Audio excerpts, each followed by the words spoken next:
moving on to our last real talking point before fantasy. MLS and red cards. Now, we talk a lot about how good we are at VAR, especially when we compare it to EPL because it's the biggest viewed league, right? And we talked about how bad VAR was in England. They finally started picking it up, and we were so good. But I feel like every time I look at an MLS games, there's somebody getting sent off for something really, really silly. And it got me thinking, I don't watch a ton of other leagues. How do we compare to other leagues? And I also want to follow it up with a question of, do you think we are too harsh with our red card decisions, or that VAR is kind of being overused in terms, like they find the little things. And I bring this back to an example. Oh, goodness. It had to be 2017 or 2018. It was an interaction between Kaká and Aurelian Collin. And I know you remember this. Was a big talking point. Yeah. Those guys were like best friends apparently on Orlando when Collin was over there. And there was a little bit of a scrum going on, and Kaká goes and like puts his hands all over Collin's face and head. And Collin turns around when he sees Kaká. They both start laughing. They like hug each other. And they go back and give Kaká a red card for hands to the face. And yes, that's how the rule is written, but is there some sort of give and take here? The game, it must have been like 4-2, 5-2. I don't think there was anything going on in that game that made it anything close. But it was like, is there anything that they can do where we can say, listen, that is the rules, but come on, allow it. So let's start with some stats. In 2019, the EPL had 45 red cards in 380 games. Bundesliga had 55. Ligue 1 had 70. La Liga had 89. Serie A had 102. MLS, because we have the weird playoff schedule and more teams and whatever, had 90 red cards in 421 games. I didn't do the math on that, but I know it's the ratio is it's about 4.67, or a red card every 4.67 games is what we're looking at. And you look at, we'll go 380 divided by 45. That's about 8.5 games per red card, right? So I'd almost double the frequency there. And if we just go back to Serie A, that's like 1 in every 3 games. So we kind of fall in the middle range. But for me, I guess maybe because I watch it more, I just feel like it's almost too frequent for me. And I understand that it's there. This is the exact reason it's there. But I would almost rather them only go in if it's like super clear and obvious. There are a lot of times where you're looking at, okay, this guy's studs were high, but were they high enough? Was there enough force? Was it late enough? All these little factors that play into it that you didn't see it in real time, and he didn't make any contact with the guy either. Like, but then you also go back and you see like the Felipe Martins challenge on Wanyama, and he put all 8 studs straight into his quad, and it's like you missed that one. So I would love to see inside. I know they did this at the beginning of the MLS's back tournament. I'd love to see inside the VAR booth and kind of see where they're going with this, because I think it's a lot, and I don't think it's awful. I just would rather see them say, hey, ref, you make a decision here, come look at the monitor, and this is what we're seeing. What do you think? Instead of saying, hey, this is a red card, come at the monitor, let me show you, and make that call. That's just my 2 cents on it. Yeah, I'm trying to look up. So how many – wasn't it a thing for the World Cup that we, didn't have referees from our country go? Or am I making that up? No, we had in 2018. It might have been, because don't they only bring referees from the competing nations? I don't think so. Maybe, Nope, just but kidding. Geiger was there. Okay, so we had one. Let me see. Two pro referees. It was Geiger and Jair Marufo. Okay, so 2. So I think that's part of it. So I think we need to look at how our referees are being trained and taught. Whether they're using VAR too often, not enough, whatever. But like that Wanyama one we spoke about, like that was the example I was going to give. You and I were watching that game live, and we were like, I don't like he just tried to break his leg in half. Like, on what planet is that not a red card? Yeah. Like all the VAR in the world should have been like, you just send him off. But here's the thing. Here's what I'll say is we are the focal point right now of VAR. We implemented it first correctly. A lot of people got it before us, but we did it right the first time. And I think that is the issue, is that we don't see any wiggle room in what we have to review, and I think we need to.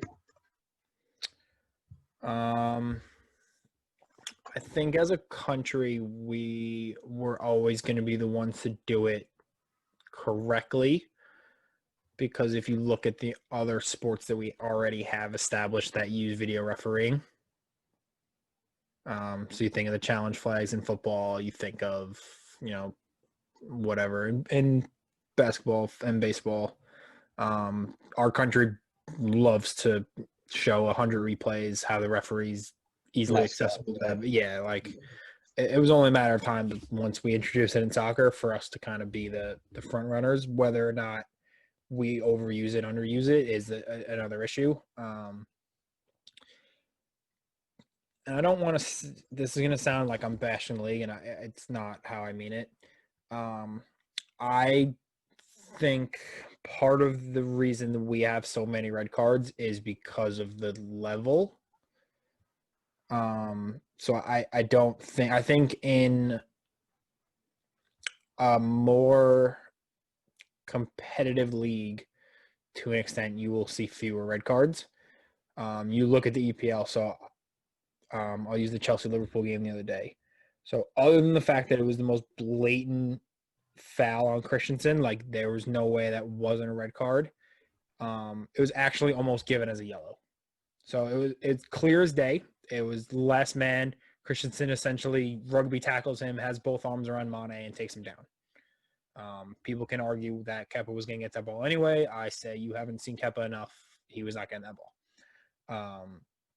But the fact that the EPL ref was going to give a yellow, and only after looking at like his initial response was not to give a red card for a straight red card, like textbook red card. So I think there's a mental, I don't want to say block, but like his initial thought was, I don't want to ruin this game between two of the top teams in the league with a red card, even though it's a clear red card. Like, I want to do everything in my power to make this game entertaining. It's kind of only when he went over the VAR and he came back and was like, oh, there's literally no way I can give this as a yellow without like getting roasted after this game. Right. Versus MLS, like you think of the one this weekend with Kyoto, like he literally just punched somebody in the back of the head. Like the referee saw it, went over to the VAR just to double check, sees that guy comes in, and Kyoto just roundhouse punches him in the back of the head, and he comes over and sends him off. Like it's little things like that where I don't necessarily think the referees are worried about making this competitive, like losing that competitiveness in our league versus the millions and millions and millions of pounds that are at stake if Chelsea lose that game to Liverpool potentially.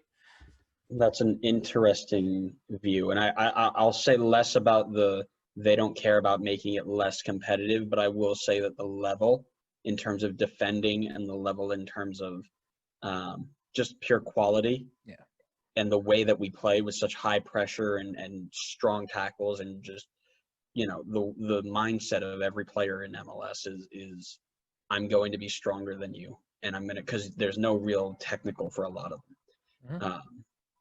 But yeah, so that I like that a lot, and that's a really good point. But yeah, it was just something that came to my attention while I was watching some games, and I feel like every day I'm looking up, and this actually started because RSL was getting red card basically every game, Yeah. and I was just kind of curious as to why, and I always thought about it that way. So So yeah, you're taught from a young age in our country to be aggressive, to go after the ball, to, not go through the guy and, try to hurt people, but to get stuck in and be tackle hard, essentially. Versus in Serie A, I think, young kids growing up are taught to read the game. Like, you don't want, like, Paolo Maldini literally used to say, if I have to make a tackle, I've already made a mistake. Like, so really, yeah, his whole game was based on reading the game, where he should be, and he didn't have to, like, try to murder people every time he tried to win the ball. Like, if he was in the right place and he was doing what he should be in that situation, he was going to win the ball. yeah. So, Well, and like I said, and that's a really, I like that quote a lot. But I go back to the RSL thing. I don't know why I didn't make a note of it, but this is actually the reason why I brought it up. And you look at Kyle Beckerman got a red card against Vancouver, and I'm watching it back, and it's on a corner, and they, first of all, it was given as a second yellow, which I didn't think you could do. I thought it was only straight reds.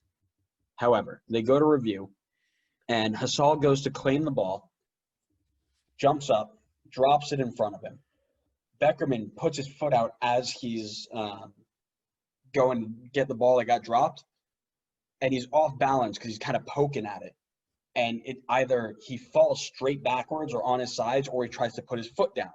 And it looks like Hasal's head is right underneath. There's no intention. He's just trying to keep his balance, and it catches him. They call Drew Fisher over. Drew Fisher's like, okay, I'm going to go trot over my bald head. I'm going to go trot over. I'm going to look at this monitor.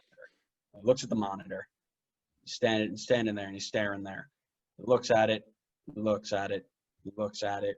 And he sees this little clip of the back, and he goes back and he gives a second yellow, which, again, I didn't think you could do. But it's little things like that where there was clearly no intention. Yes, he made contact with the keeper's head with his foot, but the keeper's on the ground, and there's, keeper dropped the ball. It's a free ball after that. They can go for it, and they made a contact because it was an incident. But I think we could be a little more harsh in what we give for red cards, but just a general thought-provoking question. We're asking you the same question, listeners, if you've gotten to this point. What do you think about that? Do you think we should have a little bit more strict tendencies when it comes to calling red cards with VAR? Let us know. Let us know.